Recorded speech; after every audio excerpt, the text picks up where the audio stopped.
அதை ஏதாவது குற்றம் சாட்ட முடியுமா எதிர்க்கட்சி தலைவர், அதாவது எங்களுடைய பொதுச் செயலாளர் மீதுன்னு அதை ரீஓபன் பண்ணி என்னவோ பண்ணிட்டு இருக்குன்னு கேட்டா சட்டம் கிட்டன்றீங்க. அப்ப நாங்க இருக்கும்போது என்ன நாங்க பட்டமா விட்டுட்டு இருந்தோம்? அதே சட்டம் தான் இன்னைக்கும் எல்லாருக்குமே இருக்குது.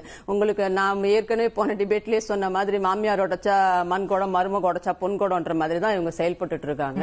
இப்ப இவர் சொல்றாரு என்னெல்லாம் நீங்க பண்ணீங்க பண்ணலையா அப்படின்னு. கள்ளச்சாராய விவகாரத்துக்கு சிபிஐ என்கொயரி நாங்க கேட்டிருந்தோம். சிபிஐ என்கொயரி இப்ப ஹைகோர்ட் கொடுத்திருக்கு. ஏன்பா நீங்க ஒரே குதிக்கிறீங்க? கொடுங்க.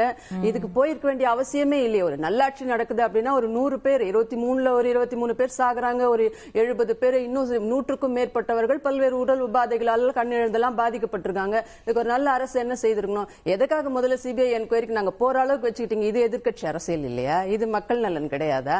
சரி, அங்கதான் போயிட்டோம் நாங்க. அதுக்கப்புறம் இதுக்கு மேல அப்பீலாது போகாம இருக்கணும்ல. அதுக்கு எதுக்கு நீங்க சட்ட அமைச்சர்? இது எனக்கு ஆச்சரியத்தை தருகிறதுன்னு ஒரு மீடியா பிரஸ் மீட்டர் சந்திச்சு நீங்க ட்ரையல் பண்ணிட்டு இருக்கீங்க தனியா.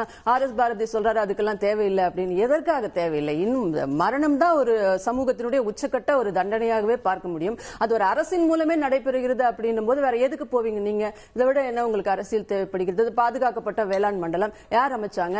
ஆனா இன்னைக்கு அந்த 4.5 ஆண்டு காலம் அங்க வந்து ஹைட்ரோ கார்பன் எடுக்கப்படவே இல்லை. அது இன்னைக்கு பார்லிமெண்ட்லயே சொல்லியிருக்காங்க அந்த மாதிரி எதுவும் புது அனுமதியும் நாங்க தரல அப்படின்னு. ஆனா இன்னைக்கு கெயில் குழாய்கள்ல இருந்து அங்க மீத்தேன் எடுக்கக்கூடிய குழாய்கள்ல இருந்து திருத்துறைப்பூண்டி, நாகை பகுதிகளில் இன்னைக்கு நோட்டிஃபை பண்ணலன்னு தானே உங்க மேல குற்றச்சாட்டு வச்சிருக்காங்க. இல்ல, அப்படி கிடையாது. நீங்க வந்து இப்போ நீங்க பாதுகாக்கப்பட்ட வேளாண் மண்டலம் அறிவிச்சிட்டீங்க. மத்திய அரசு ஆனா அப்படி சொல்லலையே பார்லிமெண்ட்ல. இல்ல, மத்திய அரசு சொல்ல வேண்டியது மாநில அரசின் சட்டத்திற்கு உட்பட்டு 162வது சட்டப்படி சட்டமன்றத்தில் ஆளுங்கட்சி அதனுடைய அதிகார எல்லைக்கு உட்பட்டு மசோதாவை நிறைவேற்றி அதை சட்டமாக்கி ஆளுநருக்கு அனுப்பி கையெழுத்தாக்கி நாங்க கொடுத்துருக்கோன்றது மிக தெளிவா நாங்க சொல்லியிருக்கோம் இன்னைக்கு.